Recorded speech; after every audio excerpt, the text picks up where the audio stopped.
काँचो करेलालाई यसरी डब्बामा अचार बनाएर खानु भएको छ कि छैन भिडियो पुरा हेरिदिनु होला। मैले आज करेलाको पिरो अमिलो टक्क परेको अचारको रेसिपी शेयर गरेको छु। नमस्कार, स्वागत छ यहाँहरूलाई मेरो घरेलु किचनमा। म हुँ अरुणा। यसरी बनाएको करेलाको पिरो अमिलो टक्क परेको अचार पनि लामो समयसम्म राखेर खान सकिन्छ। अब अचार बनाउनको लागि मैले यहाँ 2 केजी जति फ्रेश करेला लिएको छु। यसलाई सफासँग पखाले। अनि करेलाको अचारलाई पिरो पिरो बनाउनको लागि मैले यहाँ हरियो फ्रेश खुर्सानी लिएको छु। यो रातो र हरियो मिक्स भएको छ। लामो अनि ठिक्कको साइजमा काटेर लिएको छु। हजुरहरूलाई करेलाको चाना र आकार कस्तो मन पर्छ त्यही अनुसारले काट्नु होला। सबै करेलालाई काटे अनि एउटा ठुलो बाटामा खनाए। अब यसलाई हल्का हल्का म्यारिनेट गर्नुपर्छ। मैले यहाँ ठुलो चम्चाको 2 चम्चा जति नुन राखेको छु। नुन चाहिँ हजुरहरूले आफ्नो स्वाद अनुसार राख्नु होला। त्यसैगरी बेसार चाहिँ 1 चम्चा र आधा जति राखे। अब करेलालाई राम्रोसँग नुन र बेसारमा मिक्स गर्ने, मोल्ने। मजाले मोलिसकेपछि मैले 2 घण्टा जति छोपेर राखे। 2 घण्टापछि ढक्कन खोलेर हजुरहरूलाई देखाउँदैछु। हेर्नुस् त कति धेरै पानी निस्केको करेलाबाट। अब यसमा भएको पानी सबै निकाल्नु पर्छ। मैले सबै पानीलाई खनाए अनि करेलामा भएको पानी पनि निचोरेर फ्याके। अब यसलाई घाममा सुकाउनु पर्छ। मैले एउटा ठुलो नाङ्लोमा खनाए अनि राम्रोसँग फिजारेर घाममा सुकाएको छु। करेलामा पानीको मात्रा नसुकुन्जेलसम्म घाममा सुकाउने। सँगसँगै हरियो खुर्सानीलाई टुप्पोमा अलिकति चिरेर लिएको छु। यसलाई पनि घाममा मजाले सुकाउनु पर्छ।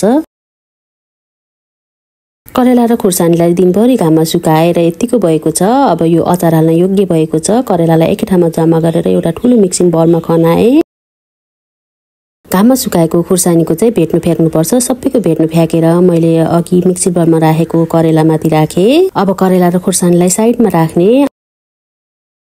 अचारी मसला बनाउनको लागि ग्यासको हिट अन गरेर मैले एउटा कराई बसाले। त्यसमा मैले ठुलो चम्चाको 1.5 चम्चा जति जिरा र धनियाका दानाहरू अनि 3 चम्चा जति तोरीका दानाहरू राखेर हल्का ड्राई रोस्ट गरे। अब यसलाई सेलाउन दिने अनि खस्रो खस्रो धुलो बनाएर अचारमा राख्नुपर्छ।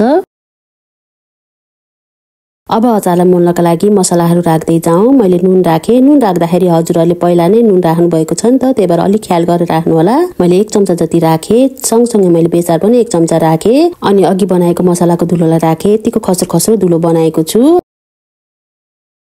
तोरीको तेल राखेको छु 1 कप जति। तोरीको तेल राखिसकेपछि अब यसलाई राम्रोसँग मोलेर मिक्स गर्नुपर्छ। तेल सकेसम्म हजुरहरूले तोरीको तेल नै राख्नु होला। अब राम्रोसँग मोलेर मिक्स गर्नुहोस्। मैले चाहिँ हातमा प्लास्टिकको ग्लोभ्स लगाएर हातले नै मिचेको छु। मजाले मिचिसन मसलाहरू करेलामा र खुर्सानीमा मिक्स हुने गरेर चम्चा अथवा डाडु पन्नेको सहायताले पनि मिक्स गर्न सक्नुहुनेछ। अचारलाई बिग्रिन नदिन र लामो समयसम्म राख्नको लागि मैले यसमा 4 चम्चा जति भिनेगर राखे। भिनेगर राखेर राम्रोसँग मिक्स गरेको छु।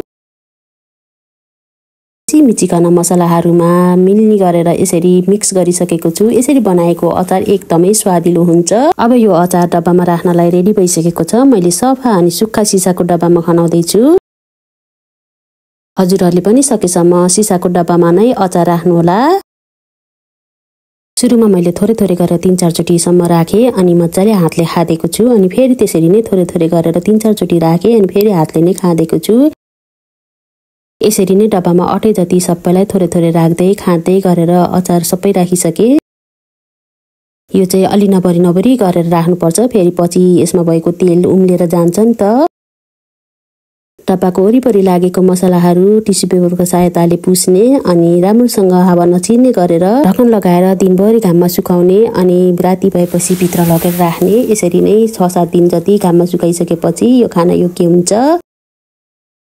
करेलाको अचारको रेसिपी हजुरहरूलाई कस्तो लाग्यो? भिडियो मन परेमा अवश्य पनि लाइक गरिदिनु होला। साथै सब्स्क्राइब गर्नुभएको छैन भने सब्स्क्राइब पनि गरिदिनु होला अनि आफ्नो साथीभाइ र फ्यामिलीसँग शेयर पनि गरिदिनु होला। Thank you for watching. Have a good day. Bye by.